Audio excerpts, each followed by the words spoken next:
नमस्कार मैत्रिणींनो, तर स्वागत आहे तुमच्या माझ्या यूट्यूब चॅनलमध्ये. तर बघा अशा छान असे कुरकुरीत होणाऱ्या आणि नेहमी म्हणजे एका दिवसात तयार होणाऱ्या अशा खुसखुशीत पोह्याच्या पापड्या मी आज दाखवणार आहे. तर तुम्हालाही आवडतील आणि सगळ्यांनाच खूप छान आवडतात, कारण की या तोंडात टाकलं तर विरघळते अशी ही कुरकुरीत होते. तर यासाठी जास्त मेहनत नाही लागत. तर बघा 1 कप 1 वाटी आपल्याला पोहे घ्यायचे आहेत. जाडसर जे आपण पोहे बनवतो ते पोहे घ्यायचेत. या पोह्यांना आपल्याला स्वच्छ धुवून घ्यायचे बघा.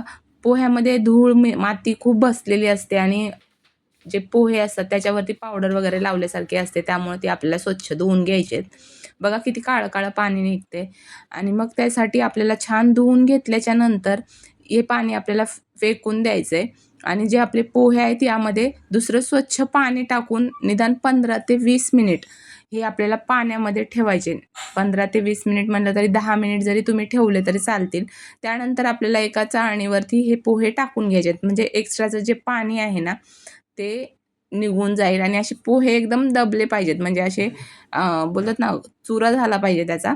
त्यानंतर बघा एक्स्ट्राचं ह्या प्लेटामध्ये पाणी निघून गेलं, तर ते काढून घेतलं. त्यानंतर चाळणीवरती ठेवूनही आपल्याला 10-15 मिनिटं ठेवून घ्यायचे, जेणेकरून सगळं पाणी आपलं निचरून जाईल. आणि त्यानंतर बघा हे असे कोरडे-कोरडे, सुके-सुके पोहे जे असतात ते आपल्याला एका ताटामध्ये ओतून घ्यायचे. ते ओतलेले पोहे आपल्याला छानपैकी कुस्करून घ्यायचे.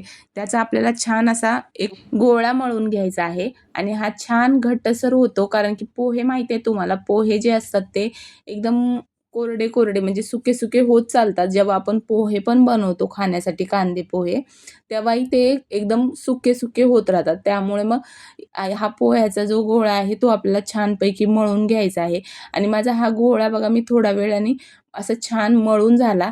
याच्यामध्ये फक्त आपल्याला 2-3 जिन्नस टाकायच्या. त्यामध्ये हिरवी मिरची, तुम्हाला जर दुसरं टाकायचं असेल तर तुम्ही टाकू शकता. जर तुम्हाला वाटत असेल जिरे टाकावेत तर तेही टाकू शकता. त्यानंतर बघा मीठ टाकलं आणि 2-3 चिमूटच आपल्याला खायचा सोडा टाकायचा आहे. खाण्याच्या सोड्याने जे की फुलतील किंवा पापडखार वापरायचं असेल तर पापडखारही वापरू शकता. तर बघा असा छान पिठासारखा गोळा मळून झालेला आहे हा पोह्यांचा. तर यामधून आपल्याला छान अशा लाट्या बनवून घ्यायच्यात गोळे. छान-छान गोळे बनवून घेतले तर आपल्याला डायरेक्टली आपल्याला त्याचे पापड लाटता येतील. म्हणजे लाटता म्हणजे बनवता येतील. तर बघा असे छान गोळे मी बनवून ठेवले.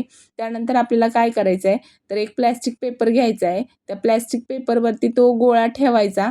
छानपैकी पुसून वगैरे घ्यायच्या अशा ज्या आपल्या प्लास्टिकच्या येतात ना दुकानामध्ये पिशव्या, त्या मी कट करून घेतल्या आहेत आणि त्याला वरून आपल्याला छान प्रेस करून घ्यायचं आहे.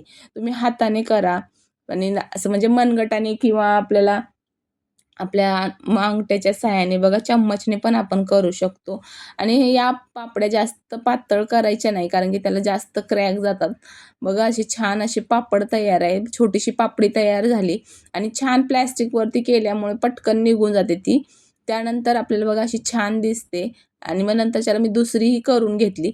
बघा ही आपल्याला जी आहे ती आपल्याला हाताच्या सहाय्याने नाही तर तुम्ही वाटीच्या सहाय्याने पण ही करू शकता. एक वाटी घ्यायची ज्याची प्लेन जे त्याचं बूड जे असेल ते प्लेन असेल आणि मग त्याने छान असं प्रेस करून घ्यायचं. बघा अशी छान पापडी तयार होते. जास्त मेहनत लागणारी नाही आहे किंवा विदाऊट गॅसच्या पण हे होऊ शकतं. म्हणजे शिजवायची झंझट नाही आहे. त्याच्यामुळे मग या पापड्या सुंदर होतात आणि एका दिवसात होतात. संध्याकाळी तळूनही घेऊ शकता आणि मी तर खूप छान तळून घेतल्या बघा आणि या सगळ्यांना खूप आवडल्या या पापड्या. तर तुम्ही पण एकदा बनवून पहा आणि ट्राय करा. खूप छान होतात. अशा प्रकारे मी सगळ्या पापड्या बनवून घेतल्या बघा छान आणि जास्त वेळ लागला नाही. निदान अर्धा तासामध्ये माझ्या सगळ्या बनवून झाल्या होत्या आणि संध्याकाळी ह्या रेडी झाल्या. बघा अशा छान पापड्या तयार होतात आणि तळायला गेलं ना तर या एवढ्या मोठ्या-मोठ्या होतात ना. बघा आता मी तळण्यासाठी घेतल्या आहेत.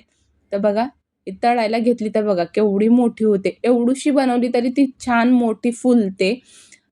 आणि दिसायलाही छान आणि खायला तर एकदम खुसखुशीत लागते. एकदा तरी ट्राय करा आणि रेसिपी आवडली तर नक्की लाईक करा, शेअर करा आणि सबस्क्राईब करा आणि एकदा एवढी मेहनत करतो तर निदान एक लाईक तर व्हायलाच पाहिजे. तर बघा अशा पापड्या बनवून बघा आणि उन्हाळ्यामध्ये किंवा आता होळीसाठी स्पेशल म्हणून बनवून बघा. तर खूप छान आहेत आणि कुरकुरीत आहेत आणि कसल्याही तेलकट होत नाहीत. बघा एवढं छान फोडलं तरी अजिबात हाताला तेल लागत नाही. तर रेसिपी आवडली तर लाईक करा. धन्यवाद.